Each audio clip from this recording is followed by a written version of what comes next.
오늘 주신 말씀은 전도서 6장 10절로 12절까지입니다.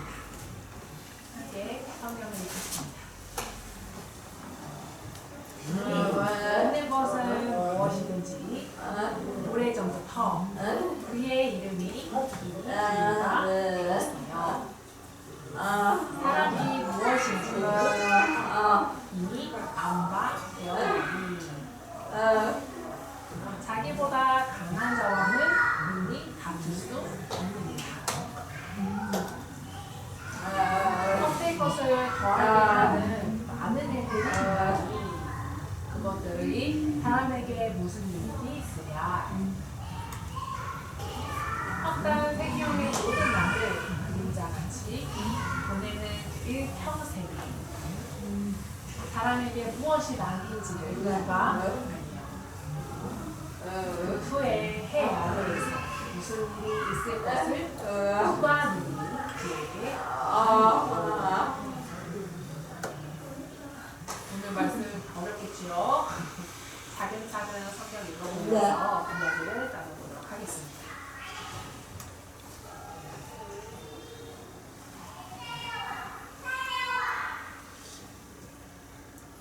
힘이 없는 사람이 있고 또 이제 생명이 얼마 남지 않는 사람들. 왜냐면 사람의 호흡은 생명은 영원하지 않습니다. 젊은 날에는 건강하다 하지만 사람은 약할 수밖에 없습니다. 사람은 땅으로부터 와서 땅으로 돌아가는 존재이기 때문입니다. 우리 가운데에 병이 들어왔을 때, 바이러스가 들어왔을 때 이기지 못하는 경우들입니다. 요즘 들어서 어르신 분들이 화장실에서 많이 넘어지는 사고가 일어난다고 합니다. 미끄러서 넘어지고 실수로 넘어지고 그러니까 사고가 일어날 수 있는데 왜 그럴까 생각을 해봤어요. 왜 자꾸 화장실에 넘어지시는 걸까 생각을 해봤어요. 먼저는 뼈가 약해지셨어요. 예전에는 젊었을 때에는 단단해서 이렇게 저렇게 움직임이 자유로웠지만 나이가 먹어가면서 뼈도 연약해져 갔어요. 암세포가 뼈까지 침투를 한다고 합니다. 그러면 생명력을 잃어요. 근육도 제 힘을 발휘하지 못하게 되고 뼈도 연약해지고 하다못해 골반조차도 틀어지게 됩니다. 우리의 허리를 지탱해야 될 골반도 이리 꺾이고 저리 꺾이고 걸어가지 못하게 해요. 그래서 병원에 입원 치료를 하고 있는 사람들이 계세요. 근데 다른 사람에게 얘기해주지 마세요, 목사님. 제가 실수로 화장실로 넘어져서 입원을 한 거니까 얘기하지 말아주세요. 그랬고 화장실에서 넘어지면서 병원에 입원을 하게 됐더니 그제서야 암을 발견하게 됐어요. 치료하기는 이미 늦었다고 하고 이제 얼마 남지 않은 시간을 선고받은 것 같습니다. 그때 목사를 생각하고 불러서 함께 기도를 나누게 되었어요. 최근당 원사님도 욕실에서 넘어졌다 그러시고 저희 사모도 욕실 넘어진 적이 있고 그러니까 나이와 상관없이 건강을 자부하고 건강을 자랑할 수는 없어요. 갑자기 사고가 일어날 수도 있고 하루아침에 무슨 일이 생길 수도 있고 사람은 참 약합니다. 약한 사실을 깨달아 알아야 합니다. 또 사람은 누구인가? 이 사람은 무엇인가에 대해서 말씀을 함께 나눠보도록 하죠. 이미 있는 것은 무엇이든지 오래전부터 그의 이름이 이미 기이가 되었으며 무슨 말일까요? 이미 있다고. 이게 무슨 말이죠? 이미 있다? 이걸 다시 설명하면 하나님께서 천지를 창조하시고 하나님이 천지를 창조하셨어요. 나무부터 풀의 종류부터 종자까지 다 하나님이 이미 만드셨어요. 그리고 그 사물의 이름을 지으셨어요. 각각의 이름대로 불려지게 했어요. 처음 그 천지가 창조되는 날부터. 그렇기 때문에 태어난 소순들이 예전에는 이걸 발견 못했겠지? 내가 처음 발견한 거지? 내가 이름을 붙여야지? 하지만 이미 그 사물에도 이름이 다 있었어요. 잊혀졌어요. 예수님을 알지 못하는 사람들은 세상이 그냥 생겨나는 줄 알아요. 뭐 빛의 운동을 해서 생겨났다는 얘기를 해요. 그렇기 때문에 그냥 저절로 알아서 생겨났다 그러면 우주는 어떻게 될 것이며 세계 창조 질서는 또 어떻게 설명을 할 수 있겠습니까? 옛날에 우리가 후진국이었을 때에는 질서를 지키지 않았어요. 하다못해 버스가 오면 너도 나도 타겠더라고 순서 상관없이 막 밀어넣기 바빴죠. 지금은 어떡한가요? 버스 타는 것도 차례로 순서대로 탑니다. 지하철도 마찬가지예요. 서로 엉키고 부딪힐 일이 없죠. 먼저 내리고 그 다음 타고 탑승하고 그렇게 질서가 생겨났어요. 시민의식이 생겨났어요. 어떤 아줌마들이 야 그 질서 무시하고 그냥 막 가서 앉겠다고 막 뛰쳐들지만 우리는 그러지 마십시다. 그러니까 이렇게 사람들 간에도 세상을 살면서도 질서가 생겨났어요. 근데 이마저게 없다면 의식이 없고 생각이 없으면 가능하겠습니까? 세상이 어떻게 만들어난지를 모르는 그 지식으로 이해가 되겠습니까? 사람과 짐승이 같다 하면 왜 사람에게는 이렇게 이 지식이 있고 생각이 있는 거죠? 새들도 둥지를 만들잖아요. 둥지를 만드는 모습을 봐보세요. 10년 후에도 그 집이 계속 있습니까? 그 둥지가 있나요? 다른 동물들로부터 쥐로부터 막아낼 수 있는 집을 짓습니까? 그럴 수 없어요. 사람 안에 있던 집도 부시고 다시 짓고 재개발을 하고 발전을 이루고 어떻게 그럴 수 있을까요? 처음에 사람들이 나무로 집을 지었죠. 그 나무는 어디서 났을까요? 내가 보는 이 물은 어디서 났을까요? 하나님께로부터 지음 받은 것들입니다. 오는 것이 다 피조물입니다. 지혜 있는 사람들은 하나님이 이미 모든 것들을 이 세상을 다 창조하셨다. 그 창조물을 내가 이용하고 그 혜택을 누리고 있다라는 생각을 해요. 근데 그 지식이 없으면 그 지혜가 없으면 누리지 못하는 겁니다. 사막이 있어요. 사막이 필요 없다라고 얘기하시는 분들도 계세요. 그런데 말씀을 따라가는 사람들은 이걸 어떻게 할까? 그곳에서 그 필요 없다, 쓸모 없다라는 그 땅에서 훈련을 받고 변화를 받습니다. 세계학자들이 얘기를 해요. 한국인들 DNA가 똑똑한 것 같다. 한국 사람은 똑똑하다. 예전에 일본으로부터 일제 강점기라는 그 슬픈 역사를 가지고 있긴 하지만 한국 사람들이 만주로까지 도망을 하고 독립을 위해서 투쟁했던 이야기들 여러분 아시죠? 그때 당시 소련의 군사들 또 소련의 군대들이 한국인들을 다 무자비로 잡아다가 강제 이주를 했어요. 그냥 아무 땅에나 그 넓은 허허 벌판으로 한국 사람들을 이주를 시켰어요. 당장의 삶이 바뀐 그 사람들 어떻게 살아갈 것인가? 당장 심을 수도 없고 잘 수도 없는 그 허척한 땅에서. 근데 한국 사람들이 그곳에 씨앗을 뿌리고 농사를 지으고 일구 원했어요. 사람들이 그 면주 땅에 있는 사람들도 포기한 그 허허 벌판을 한국 사람들이 치열하게 투쟁하고 치열하게 연구해서 결국 싹을 틔워냈어요. 뭐 이랬던 것처럼 하나님이 이 모든 세상을 창조하셨습니다. 하나님 없이 내가 스스로 창조한 것들이 있을까요? 없습니다. 하나님의 창조물을 보고 피조물을 보고 사람은 모방할 뿐이에요. 비행기마저도 어떻게 생겨났는지 아시죠? 하늘을 날아가는 새를 보면서 새를 모방하면서 비행기가 만들어지기 시작했고 끈적거리는 것들 뭐 접착제들, 풀 이런 거 보면 진드기가 벌레가 내뿜는 그 진드기를 보면서 물고기를 보면서 하나님이 만드신 그 참 피조물들을 보면서 사람들이 모방, 따라하기 시작했어요. 해야를 새로운 것이 없습니다. 이미 다 하나님이 하신 일입니다. 모든 것들이 이미 천지가 창조됐던 그 시기부터 하나님이 다 만들어 놓으신 것들이에요. 그 의미가 위에 구절이 들어가고 다음 사람이 무엇인지도 이미 안바 되었나니 무슨 뜻이냐면 사람은 무엇인가?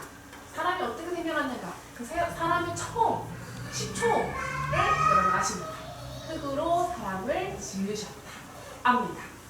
하나님께서 흙으로 사람을 빚으셨습니다. 우리가 다 아는 사실이에요. 그래서 자기보다 강한 자와는 능히 자기보다 강한 자 누구시지요? 하느님입니다. 하나님과 맞설 사람이 없다라는 뜻입니다. 그렇기 때문에 사람들은 누구든지 이미 내가 누구인지 알고 이 세상이 어쩐 줄 알고 그냥 운으로 그냥 아는 것을 알아요. 하나님의 말씀을 알기 때문에 우리가 성경에서 말씀해 주시는 것처럼 우리는 땅으로 만들었고 흙으로 만들었고 흙으로 돌아가는 거나 압니다. 하나님을 알지 못하는 사람들은 그냥 우연찮게 뭐 박테리아가 뭐 바이러스가 뭐 DNA가 이러면서 유전 얘기를 해요. 사람은 하나님으로부터 지음을 받았습니다. 그냥 생겨나지 않았어요. 여러분 확실히 기억하시기 바랍니다. 그렇기 때문에 나보다 강한 사람, 즉 하나님과 누가 겨룰 수 있겠습니까? 하나님께서는 천지를 하셨고 전능하신 분이신 것을 생사 화목을 주관하시는 하나님이십니다. 모든 피조물들을 만드신 창조자이십니다. 알기에 누가 능히 다툴 수 있겠습니까? 하나님과 대든다? 곧 나의 인생을 저주의 길로 저버린다, 나를 버린다와 같은 의미라고 볼 수 있습니다. 그 중에 애굽 왕, 여러분 기억하시나요? 바로 모세의 형 아론과 함께 바로를 찾아갔습니다. 그리고 하나님의 말씀을 전했습니다. 나의 백성들을 보내다. 나의 백성을 보내다오. 우리가 광야로 가 3일길을 가 하나님 앞에 예배를 드리고 돌아오겠다라고 했어요. 그러자 바로가 대답을 합니다. 주가 누구냐? 너네 주가 누구냐? 내가 그 누군지도 모르는 주의 목소리를 듣고 음성을 듣고 너희들을 보내겠느냐? 내가 그가 누군지 모른다. 보내지 않겠노라! 라고 얘기를 합니다. 세상을 창조하신 하나님을 몰랐습니다. 그래서 대들었어요. 만약에 하나님을 알았더라면 바로 그 하나님 앞에 감히 나서지 못했을 겁니다. 하나님의 말씀에 순종할 수밖에 없었을 겁니다. 요셉도 그의 삶 가운데 어려운 일을 만나고 억울한 일들을 만났을 때에 다툴 수가 있었어요. 그러나 그의 삶 속에서 보면 하나님이 하나님과 사람을 다툴 수가 없구나. 그러고 회개를 했습니다. 야곱.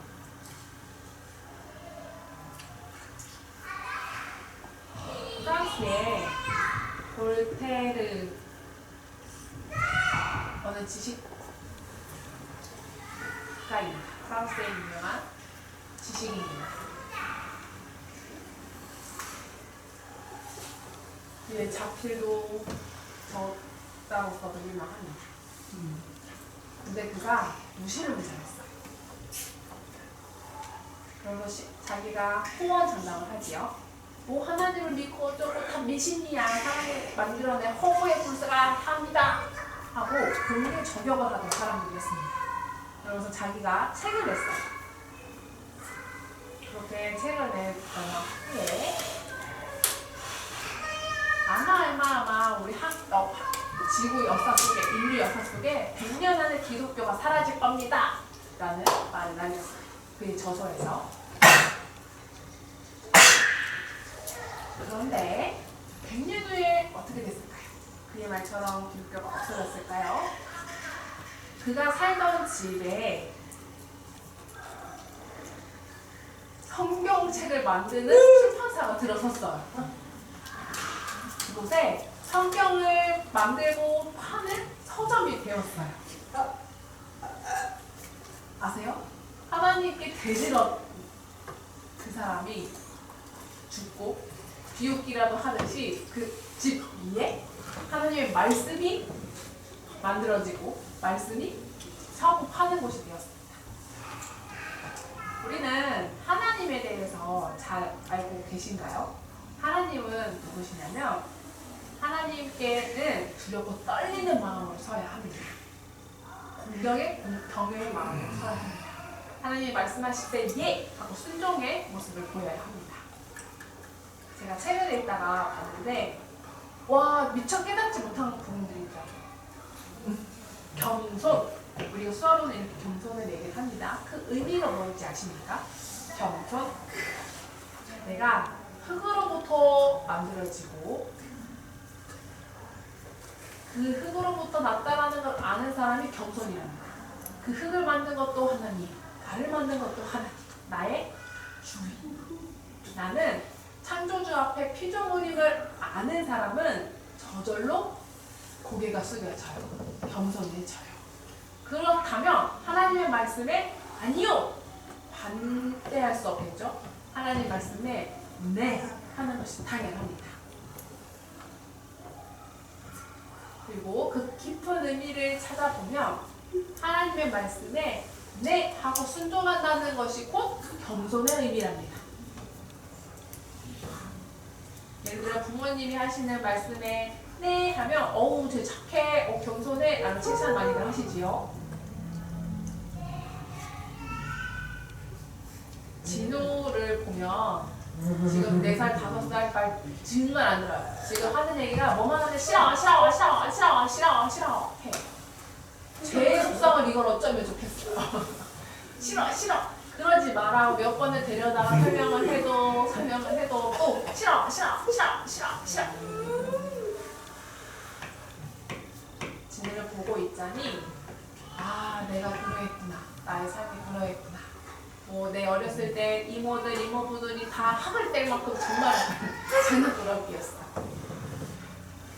아, 내 어린 시절에 이모들이 이런 느낌이었을까. 그때 당시에 자존감이 하늘을 찔렀어요.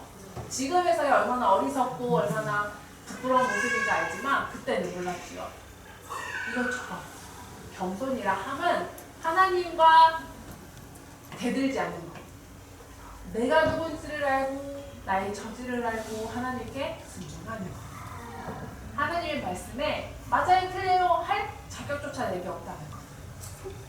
우리는 농인이에요. 듣지를 못해요. 또는 식장애가 되었어요. 왜 내게 이런 일이 생겼는가? 왜 나는 보지 못하고 왜 나는 듣지 못하는가? 나도 보고 나도 듣고 하면 좋았을 것을 다 생각하실 것입니다.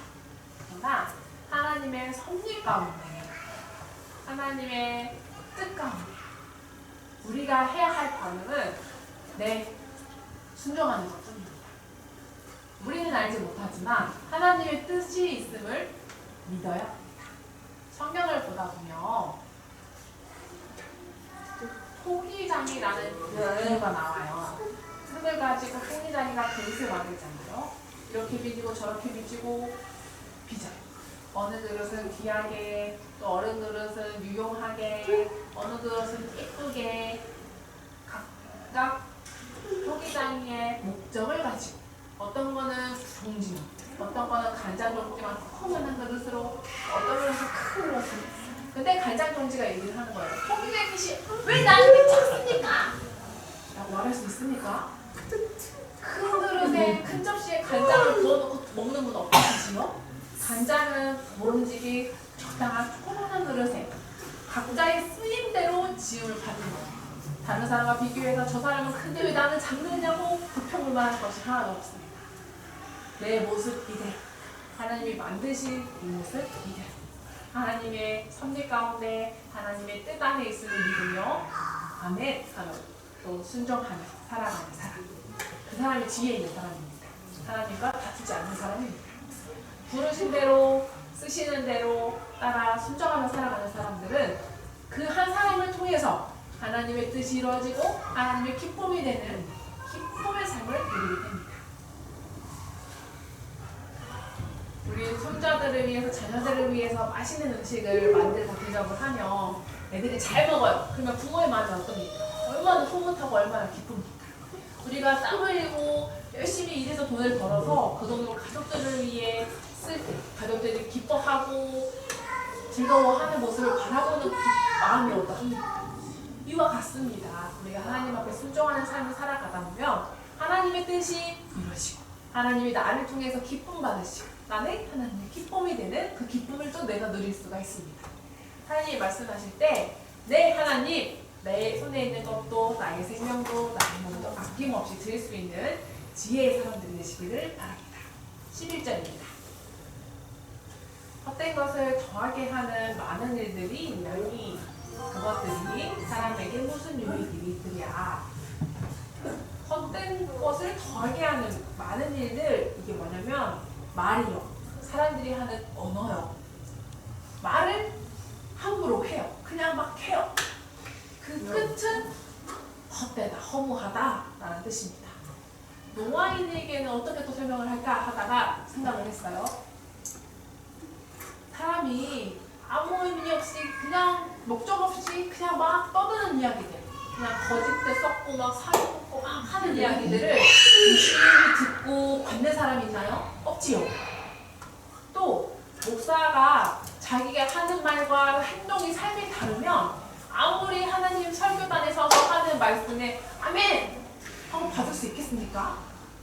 뒤에서는 사람들에게 속이고 욕하고 하는데 앞에서는 설교하고 거룩한 척하려 해도 형제자매들을 미워하지 마십시오, 내 몸처럼 사랑하십시오 하면 여러분들 받아집니까? 겉과 속이 다르면 유익한 것처럼 이것처럼 허무하다라는 뜻이죠. 장사하는 사람이 진품을 팔아야 하는데 예를 들면 꿀, 여러분 아시죠? 꿀 진짜 자연 100%의 꿀을 팔아야 해야 되는데 그 사람들은 말을 많이 하지 않아요. 장사꾼들이 사든지 말든지 마음대로 하십시오. 근데 가짜 꿀을 파는 사람들 있잖아요. 꿀에다가 물을 섞고 설탕을 섞어서 파는 사람들은 열렬히 홍보를 합니다. 이게 말이지요, 토종 꿀이고 어디에서 수확을 한 거고 내가 며칠 동안 고생을 한 거고 어쩌고 저쩌고 말이 길은 사람은 가짜입니다. 이처럼 우리들도 말수를 좀 줄여야 해요. 함부로 얘기하면서 뻥뻥뻥 거짓말 하지 마시고 내가 마지막에 팔고 있으면 우리 이제 이거 2개밖에 안 남았어요 여러분 빨리빨리 사가십시오 했는데 밑에 한 가지 숨겨놓고 성경을 읽다 보면서 생각을 했던 게 그렇구나. 하나님의 말씀을 명확하게 증언해야 되는 생명의 말씀을 내가 담당을 하는데 하나님의 말씀은 한 2할 정도, 내 생각, 내 경험, 내 지식은 한 8할 정도 하는 소용없구나, 필요 없구나. 설교 가운데에 쓸데없는 말들이 얼마나 있을까 스스로를 돌아보았습니다. 하나님의 말씀을 하나님의 말씀으로 전하는 게 참 어려운 것 같습니다. 미국은 일주일에 설교가 한두 번뿐이래요. 한 주일 동안 또 하나님의 말씀을 준비하고. 근데 한국 교회는 유독 설교가 많아요. 예배가 많아요. 오전 예배 있지, 오후 예배 있지, 새벽 예배들이 있지, 수요 예배 있지, 금요 기도회 있지, 무슨 모임 기도회 있지, 기간회 있지. 속에 채워져 있는 말씀은 없는데 계속 배출해내야 되니까 계속 꽹가리같이 헛된 말들만 증거가 되는 것 같습니다.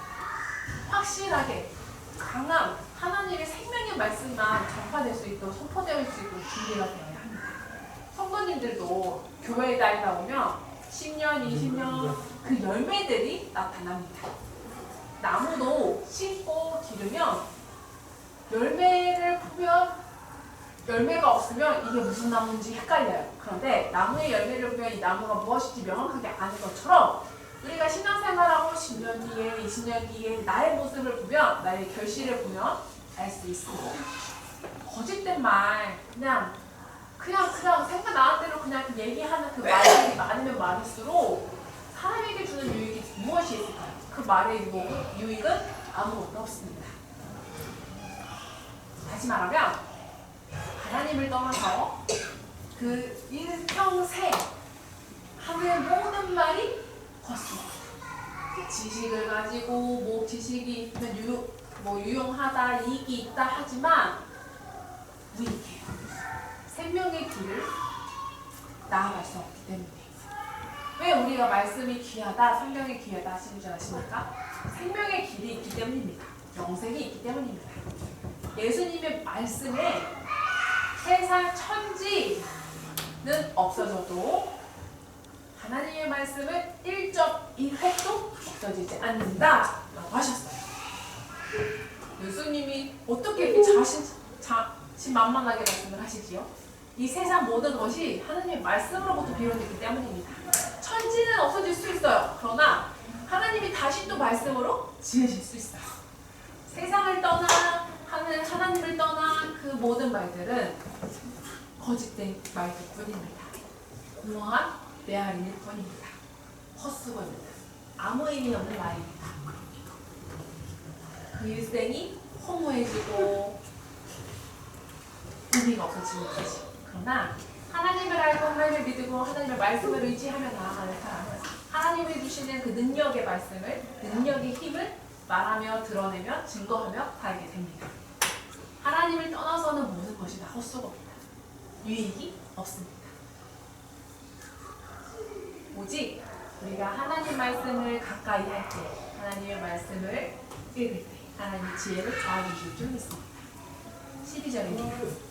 헛된 생명의 모든 날을 그림자같이 보내는 일생에 사람에게 무엇이 낙인지를 누가 알며. 그러면 헛된 인생, 헛된 생명의 모든 날이지요. 하나님께서 에덴 동산에서 아담과 하와를 지으셨어요. 그리고 아담과 하와는 하나님을 떠나서 에덴 동산에서 벗어나서 살았지만 그의 삶에는 한계가 있었죠. 죽음이 있었죠. 하나님 함께 있을 때에는 생명이 항상 있었어요. 하나님을 떠나서는 영원한 삶을 살 수 없습니다. 그리고 사람이 생명을 가지고 살아가요. 그러나 그 생명도 끝이 납니다. 하나님의 그 영혼에 비해서 100살까지 살면 200살까지 살면 될까요? 끝날 뿐입니다. 사람의 나이가 100이 있다 한들 하나님께는 점 하나에 불과할지 몰라요. 천년 만년 하나님 영생 그 영원에 비해 보세요. 얼마나 부지런한가. 사람은 하나님을 떠나 영원할 수 없습니다. 처음에는 젊은 것 같지요? 영원히 젊은 것 같지요? 아니요. 늙어갈 뿐입니다. 하루하루가 달라지는 게 느껴져요. 최호자 권사님, 누구누구 권사님 기도하는 모습들을 보면 수화가 막 총 쏘는 것처럼 빨라요. 숨 쉬는 것도 없고 쉬는 거 없이 그냥 따다다다다 수화를 해요. 우와 감탄이 절로 나오고 통역하는 분 죽어날걸요? 통역에는 게 필요한데 다다다다 뱉어놔서 수화 통역하다가 숨 마시고 숨어가면 그걸 누가 책임집니까?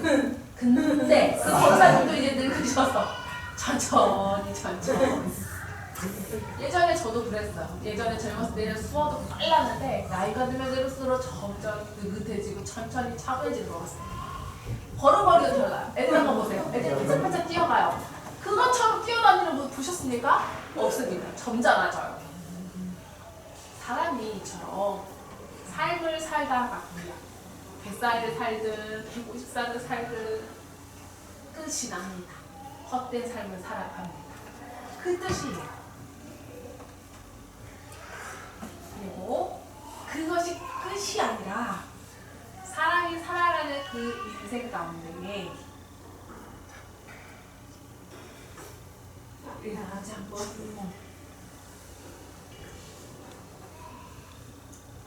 어느 날 잠을 잤어요. 근데 꿈에서 나비가 한 마리 날아가는 거예요.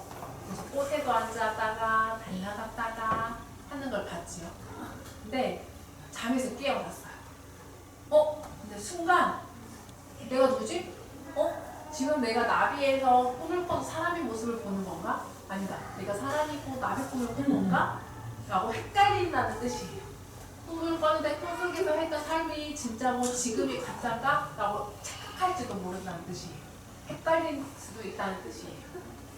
사람이 꿈속이 진짜인지 지금 현실이 진짜인지 구분하지 못하는 순간이 있다는 거지요. 우리가 살아가는 이 삶이 구분하는지 헷갈릴 때가 있다는 거죠.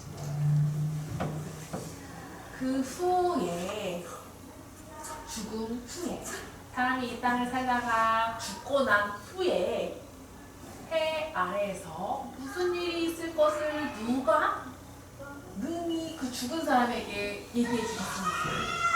다시 설명하면 사람이 죽고 나면 앞으로 뭐가 되고 이렇게 되고 저렇게 되고 알 수가 없다는 뜻이죠. 예전에 공자, 유교를 만든 공자가 제자들에게 질문을 받았어요. 선생님, 죽고 나서는 어떻게 되는 겁니까? 어떻게 알 수 있겠습니까? 공자가 대답을 하지요. 지금의 삶도 모르는 거 투성인데 뭘 죽어서까지도 나에게 물어보느냐? 대답했대요. 죽음을 알지 못해요. 알 수 있는 사람들이 없어요. 죽은 후에 어쩔까 어떻게 될까? 죽음을 또 자신만만하게 만나기를 희망하는 사람도 없어요.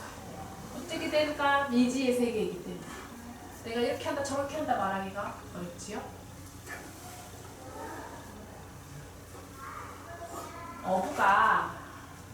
어부로 살다가 목사가 되신 분들이 계세요. 그래서 하시는 고백이 내가 꿈속에 천국에 가서 봤더니 정말 놀랍더라.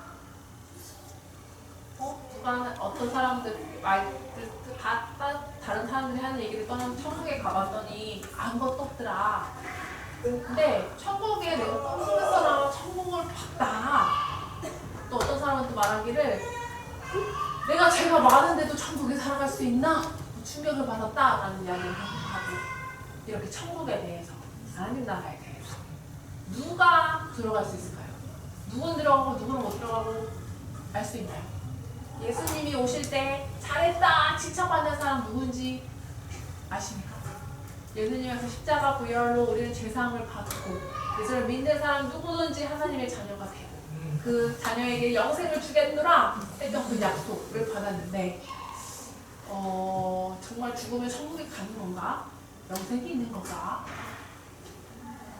우리는 믿음으로 구원의 약속을 받았어요. 우리는 믿음으로 영생을 받았어요. 그 사람에게는 더 이상 죽음이 두려운 존재가 되지 않습니다. 예수님을 믿고 죽었다라는 의미는 이 땅에서 하나님의 나라로 이제 이사를 갔다와 같아요. 주님의 품으로 돌아간다. 그가 언제가 될지 모르겠으나 예수님이 다시 올 때, 이 땅에 심판이 올 때, 다시 부활하실 때 온자가 싶어. 하나님과 함께 영원히 함께 살아가는 날들입니다. 힘도 없고 슬픔도 없고 장애도 없고 아픔도 없고 더움도 없는 오직 하나님의 영광과 찬미로 가득한 세상.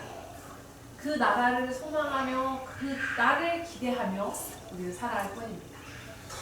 다 낡아 빠진 집에 화장실도 옛날 재래식인 집, 물도 제대로 나오지 않아서 물도 기도 와서 살았던 그 가난했던 집, 좀 돈 좀 벌어서 이제 좋은 집으로 이사를, 그래 나도 저 집으로 이사를 가겠어, 한번 모아보자, 불쌍해도 힘들어도 참아보자 하는데 아니다 나는 가지 않겠노라 이 집에 그대로 살겠다 하는 분 누가 계세요? 없어요. 이 땅에서는 전쟁도 많고 서로 미움하기도 하고 시기하고 질투하고 악으로 가득해요. 그때 하나님이 이리 와라 우리 하나님의 나라에 같이 가자 할 때 기쁨으로 네 하고 달려가겠어요. 아이들은 친구들이랑 막 놀잖아요. 밤늦게까지. 그러다가 엄마가 부르는 거죠. 누구야 밥 다 됐다 얼른 와라 집으로 와라 하면 엄마 목소리를 듣고 네 하고 놀던 거를 내비두고 돌아가는 것처럼 우리도 이 삶 가운데 하나님이 주시는 그 소명대로 주시는 목숨대로 생명대로 열심히 충성되게 살아가다가 하나님의 부르심에 기꺼이 기쁨으로 돌아가는 것입니다. 세상을 살아갈 때 우리가 얼마나 수고하고 땀 흘리고 눈물 흘리고 그러나 하나님의 부르시는 날이 있어요. 그 영광의 날을 소망하시길 바랍니다. 우리 오늘 주신 말씀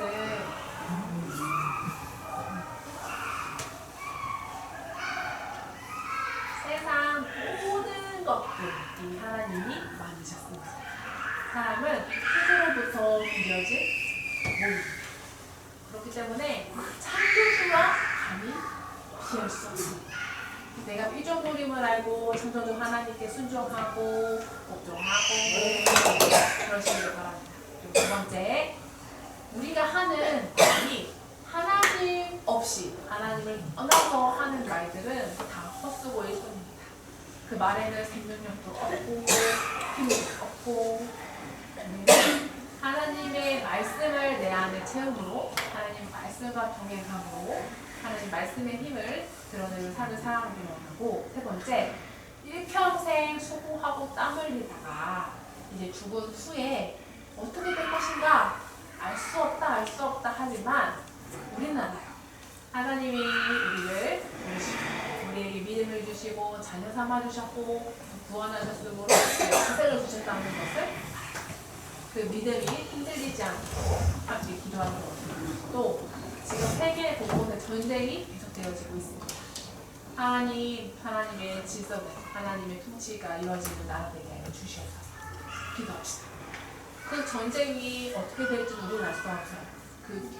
그러나 하나님의 뜻을 구하며 하나님의 자비를 구하며 이 땅 위에 평화를 위해 하나님의 통치를 위해 평강을 위해 함께 기도합시다. 또 한 가지는 이제 나루나루 연로해지는 우리 어르신들 다치지 않도록 아프지 않도록 보호해달라.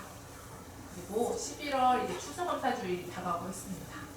우리 이제 찬양 대회를 발표회를 준비하고 있는데 그 찬양 대회가 그냥 하나의 시기 아니라 하나님 앞에 감사함으로 고백되는 시간 되어주기를.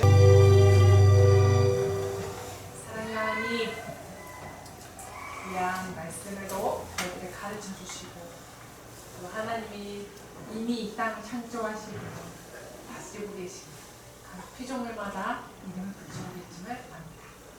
사람이 뭔가 창조해야 되는 것이 아무것도 없습니다. 또한 사람은 흙으로 만들어진 피조물입니다. 영생을 살 수 없는 인물입니다.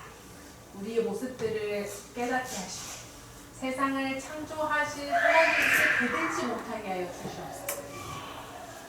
우리가 하나님의 말씀에 네 하고 순종할 수 있는 믿음으로 나아가는 사람이 복된 자인 줄 압니다. 그러나 하나님을 떠나 살아가는 사람들은 아무리 말을 한다 한들 그 말에는 아무 영향가가 없습니다. 생명이 없습니다. 어떠한 이익도 없습니다.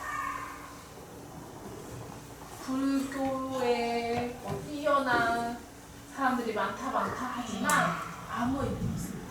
다른 종교도 마찬가지입니다. 지식으로 철학으로 사람 생각으로 가르치지만 그 안에는 생명력이 없습니다. 아무 유익이 없습니다. 하나님의 말씀은 영원합니다. 하나님의 말씀으로 이 땅을 지으셨고 이 탄지를 지으셨다. 또 그 생명력을 가지고 계십니다. 그 말씀으로 영생을 살겠다. 영생을 누리노라 약속하심을 기억합니다. 그 약속대로 이뤄주시옵소서. 우리가 이 땅 위에서 살아가는 그 삶 동안 헛된 삶, 허무한 삶 살아가는 것 같지만 모두의 끝은 죽음입니다. 우리들 어떠한 능력도 어떠한 힘도 없습니다. 우리가 이 땅을 살아가면서 살아갈 뿐입니다. 우리 스스로를 돌아보건대 내가 하나님을 떠나서는 살아갈 수 없다. 나는 오직 하나님뿐이다. 하나님 외에 다른 것들을 따라서는 내가 살아갈 수 없다. 깨닫게 하시고 하나님의 말씀을 의지하여 하나님의 말씀을 사모하며 하나님의 말씀대로 살아갈 수 있는 지혜 도와여 주시옵소서. 저희는 살아가는 것 같지만 내일 어떻게 될지 알 수 없습니다. 우리의 생명이 어떻게 될지 알 수 없습니다. 내일 일도 알지 못합니다. 그러나 우리가 살면서 꼭 해야 하고 우리가 잘하는 일이 하나님의 말씀을 따라 살아가는 것입니다. 오늘이라도 오늘 밤에라도 오라 하시며 기쁘게 나아가게 하여 주시옵소서. 이 땅 위에 남겨져 있는 재산들을 내 손에 쥐어져 있는 것들을 바라보며 머뭇거리며 뒤돌아보게 하지 마옵시고 삶을 살아가서도 하나님이 맡겨주신 일을 잘 감당하다가 하나님이 부르실 때 아멘으로 기쁨으로 나아갈 수 있는 지혜자 되게 해주시옵소서. 전 세계가 지금 전쟁 중입니다. 하나님, 이 땅도 지옥과 같이 변했습니다. 사람이 사람을 죽이고 사람을 귀하게 여기지 않습니다. 하루 속히 운전되게 하시고 해결되게 해 주시옵소서. 주여 도와주시옵소서. 은혜로 도와주시옵소서. 이제 다음 주 축도감사주일을 맞이하게 됩니다. 하나님이 주신 그 은혜들을 세어보건대 끝이 없습니다. 저희들 그 감사의 마음으로 찬양 고백을 준비하게 하시고 저희들의 찬양을 기쁘게 받아주시옵소서. 감사하며 찬양하며 기쁨으로 살아가며 또 내년은 더 큰 의미로 더 큰 은혜로 살 수 있는 저희들 되게 해주셔서 감사드려요. 예수님의 이름으로 기도합니다. 주님 그리스도의 크신 은혜와 아버지의 사랑하시고 성령님의 교제에 충만하시고 생명이 주님만 의지하며 하나님의 말씀 안에서 살아가기며 거룩하고 정직하게 바르게 하나님의 뜻대로 기쁨으로 살아가기를 원하는 귀한 모든 성도들 머리에 영원까지 함께 하시기를 축원합니다.